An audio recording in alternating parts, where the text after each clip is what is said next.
Okay, Dave, you mentioned before I tried to talk you into being a professional punter that you were a racing manager. Um, Tell us a little bit about what that entailed and how you got into it. Well, it was the one of the owners of Marshall Racing had horses, and as I say, they closed the company down, and they still had race horses in England. And he asked me if I would manage the horses, basically represent him as the owner. He only had 6 or 7 left by then, and they were with Geoff Lewis mainly in Epsom. There was one with Oliver Sherwood, funny enough, over jumps, which wasn't very good. Did win a race, but not very good. But so they were mainly based with Geoff Lewis, and the job was, it was like you were the owner. You'd go and see Geoff. You'd plan where they were going to run. You'd go and represent him as the owner, and all he wanted me to do was to say to him, for argument's sake, Solo Style is running on Saturday at this time, and he'll follow it from, I think he was in America most of the time, and he'd still follow it and watch the race, or if he wanted to have a bet, he'd say, what chance do you think it's got? And then I'd tell him, this very good chance, you got this to beat and what to beat, and then left it with him. So it was a idyllic job. I mean, you were really an owner of 6 horses and getting paid to do it and paid your expenses and everything. So it was a little bit of a job which I shouldn't think many people get the chance to do, but it built up a lot of connections for me with the Geoff Lewis and trainers and jockeys, so it was probably a good stepping stone, even though I didn't know it at the time. Yeah, you met well trainer Geoff Lewis at that time, but previously Mill Reef's Derby winning jockey. And he gave you the idea to become a seller of jockeys. They didn't exist in his day. Why did he think it'd be a good idea? Well, the story went that the person I was managing for decided to sell the horses, and that was the end of everything there. So there was no job left, which was fine. I knew that would happen at some stage. So by then I'd built up quite a good relationship with Geoff and Nolene, and he said to me, "Why don't you be an agent?" And I said, "What's an agent do?" And he said, "Well, just ring up a trainer, get some rides." And I thought, well, I've never heard of it. And I'm sure there was the odd, say, wife of a jockey or father, daughter, whichever, might have helped get a ride, but there was no such thing as agents at the time. And me being me, I thought, well, yeah, give it a go. So he said the first person was Jason Swift, which I think was his godson, maybe, something. There was a connection with Brian Swift and Jason Swift.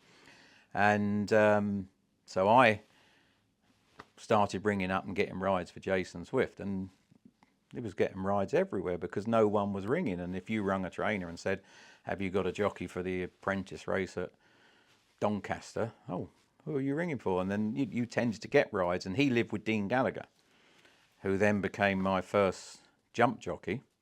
And Dean Gallagher was very pally with Richard Guest.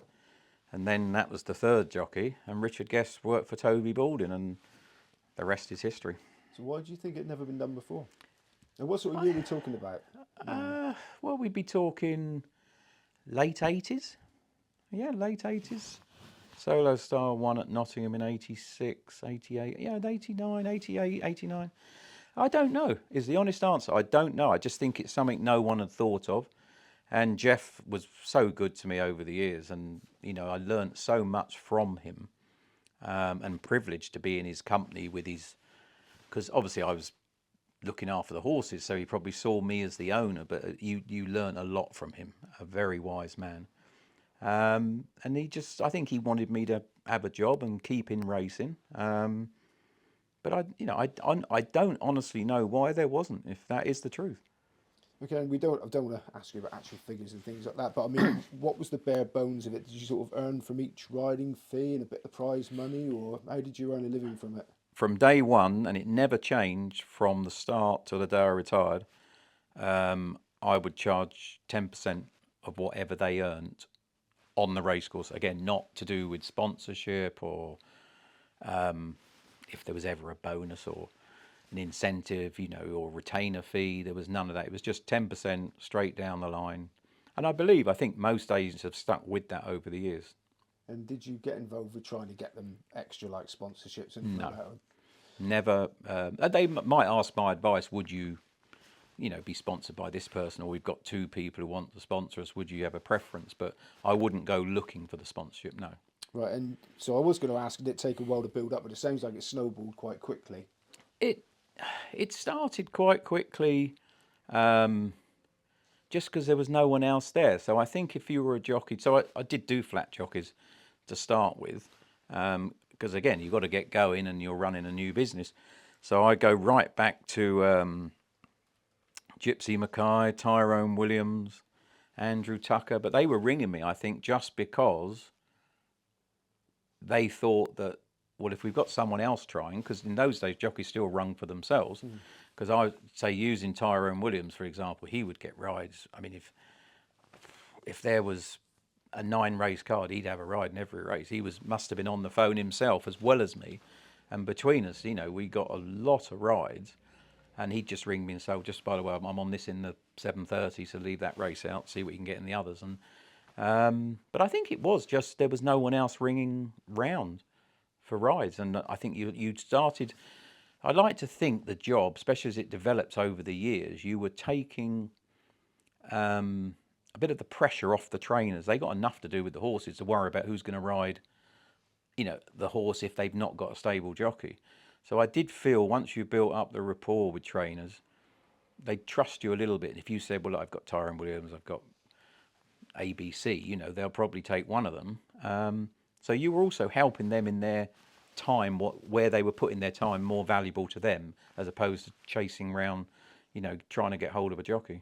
In the early days, there's still quite a few 10% needed to get to get a decent Oh, race to begin yeah, with. it was, no disrespect to the lads I was doing, but they weren't top 5, top 10 jockeys. We started in the at the bottom and worked up, but it was again. But jockeys, I used to say to them jockeys, using Tyrone as a perfect example. Just it sticks in my mind. I remember saying to him one day, he said, like, you've just got to work hard. And he said, everybody tells me you're putting my name forward. I said, well, that's what you're paying me to do. I'm only doing a job. It's not rocket science. If you haven't got a ride in the race, I'm going to ring up and get you one. And that's how it sort of worked, and it snowballed. Now, you said the rest is history, but for people that may not know, your big break, and some may say Tony's big break as well, was when Toby Balding put you onto young AP McCoy. Well, Toby Balding would be, and Geoff Lewis would be the two, but Toby Balding would be obviously the man I owe most, because he also introduced me to Adrian Maguire, which still, without a shadow of doubt, without being biased, the greatest jump jockey never to be champion jockey. But Toby introduced me to Adrian Maguire, Barry Fenton, another great jockey. Richard Guest rode for him. There wasn't a jockey that Toby asked me to take on who wasn't a very good jockey. And of course, as you say, then that day that he asked me to take on the great man, and that's the word I always use, even to this day. When people ask, I say the rest is history. It's just look at the records; it speaks for itself. And how difficult was it to still give your other clients the attention they deserved when you had something like AP on your books? I mean, like I said earlier, if I was going to take jockeys on, say when I took AP on, I would have said I may have had 35 to 40 jockeys already. That's a guess, but I'd say mid-30s potentially. From that day on, you still get other jockeys who want to come on your books. And I always took the view that if you were going to take a jockey on, you had to do the same job for them, not just, say, AP or Mick Fitz or Norman Williamson, Adrian Maguire. It's you have to put the same time into a jockey, else you shouldn't take him on, because I think that's a bit like you're just taking money for old rope, really. And that probably, again, snowballs into the sense that's why you're doing 14, 16, 18-hour days, because you've got to get through the workload to keep up with doing all those jockeys. Right, now I was going to make a list of your jockeys, but being a bit lazy, it's a lot easier just to mention the ones that you didn't get. So can you give us just a handful of some of your most memorable clients, maybe not the most obvious ones, and why?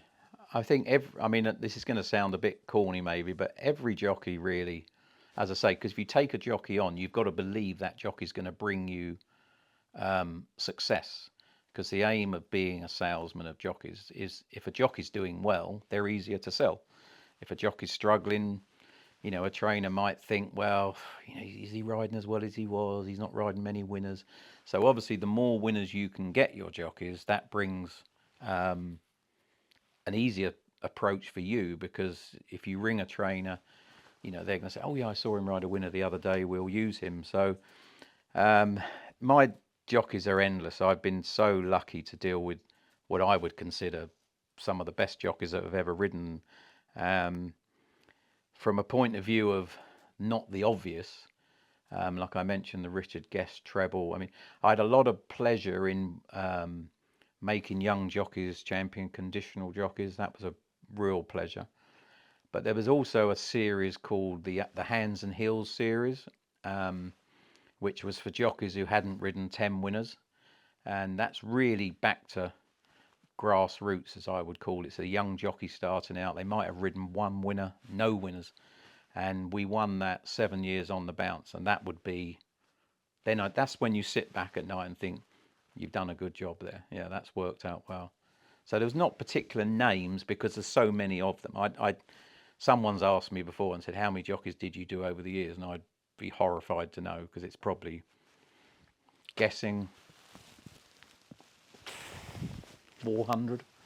That's a guess, but so there's no particular names. But from a point of view of satisfaction and achievement, the little ones are just as important as the big ones.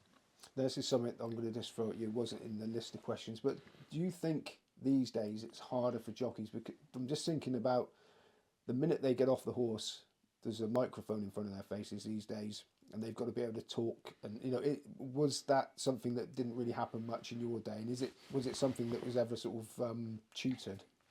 It never happened. Well, very rarely did it happen, especially in the early days. Towards the end, it did. I can see why they do it, and I can see why it's good to have that. Not so sure it's a good idea.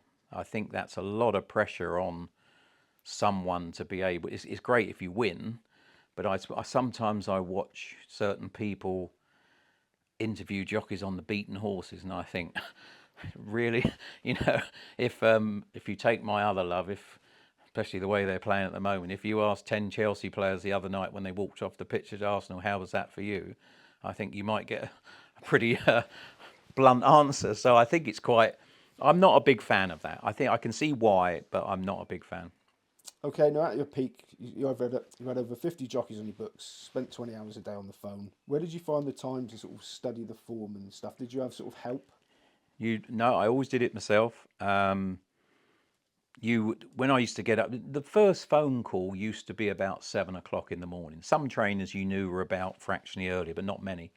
So you wouldn't probably ring before 7. So say 5:30 to 7 o'clock was studying the form. In those days it was 24-hour decks, so you would be looking at the cards and you'd be spotting. You know, you needed to have a list in front of you who you were going to ring first. There was like an order of ringing. So if there was Fontwell on, you'd looked at the 6 races and you'd narrowed down. Going back to knowing the form, you'd narrowed down the first 2 or 3 of them betting, and you'd concentrate on them first, because the idea is to get on winners.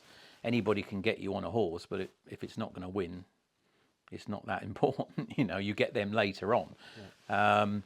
So you'd spend a good hour and a half in the morning, and then when the trainers went racing, you'd be flat out on the phone, say, till 12:30, and then the afternoon when the racing was on, you'd watch the racing, and you'd be reading the form at the same time, and with your eyes, I did a lot of it with. I mean, there wasn't a race I didn't watch, and a lot of it I went with my eye, and you'd make an opinion of a horse. You know, if a horse looked like he was dodging it a bit, you know, so it was mainly through the eyes, yeah.